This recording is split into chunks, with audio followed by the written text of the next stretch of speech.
unto others as you would have them do unto you. Or, love your neighbor as yourself. These are two very important New Testament concepts that Jesus taught.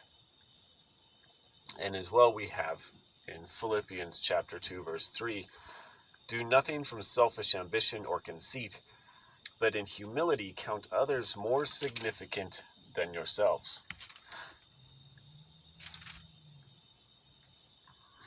How often do we apply this in our lives and take this passage seriously as Christians?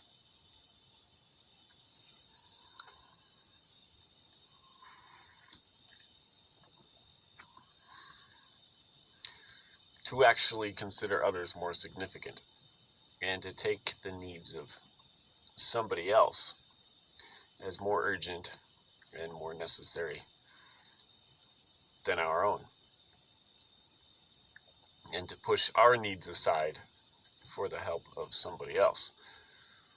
When I was at the end of my first missions trip, which was in India, I was staying with a pastor and his family at the end of that trip. And the rest of my group had moved on to another part of India. I was leaving early. And the pastor had mentioned that there was a pastor's conference in another part of India.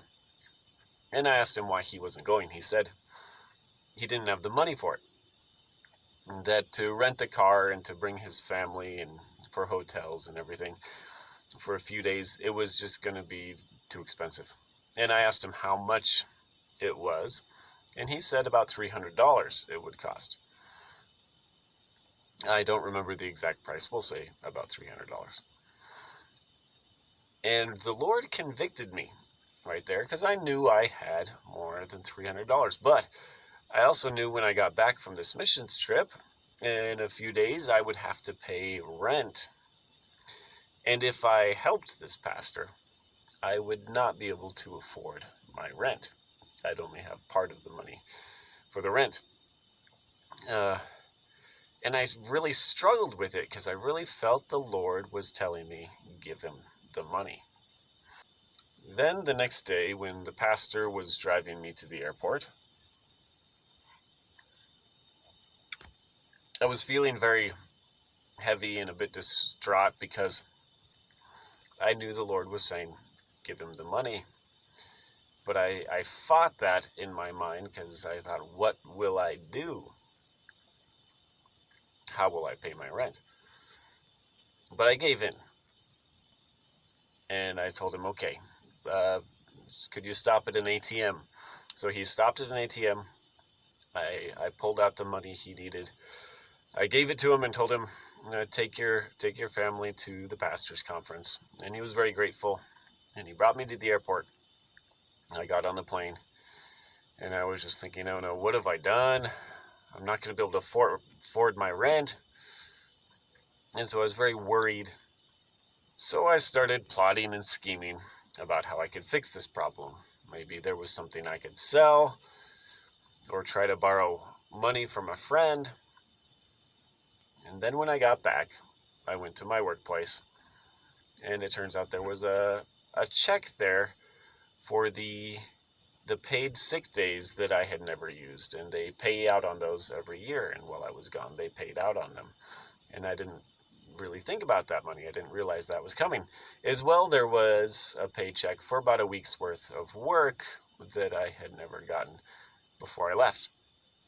And both of those together was more than enough to cover my rent. So the Lord provided.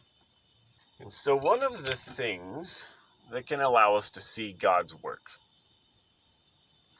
that I don't think we exercise enough, and I say this about myself as well, as much as I have this story to tell, I know that I fought it in my mind, and it's not something I really exercise, is this idea of treating others more significant than ourselves.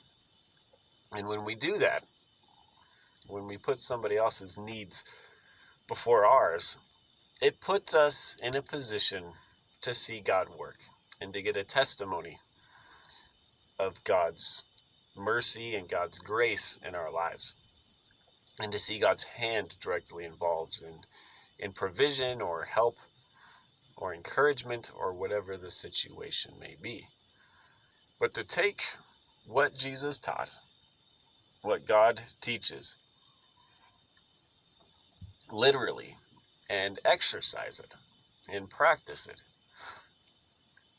can lead to some pretty amazing stories, I believe. And I think we see those in Scripture as well. We can see those in the lives of missionaries and men of faith when we study them.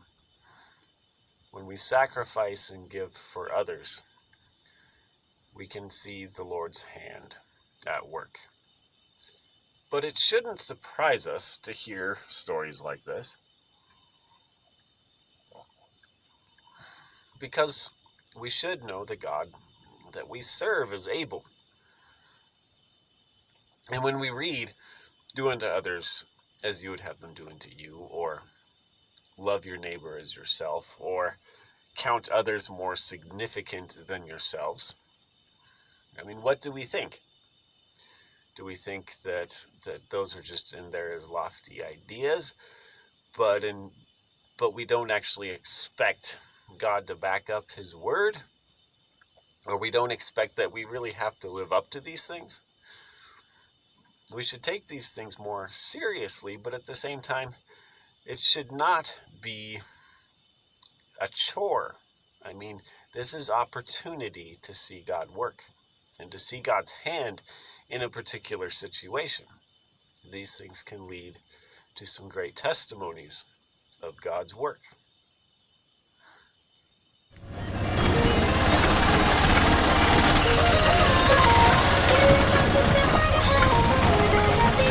These are real villains.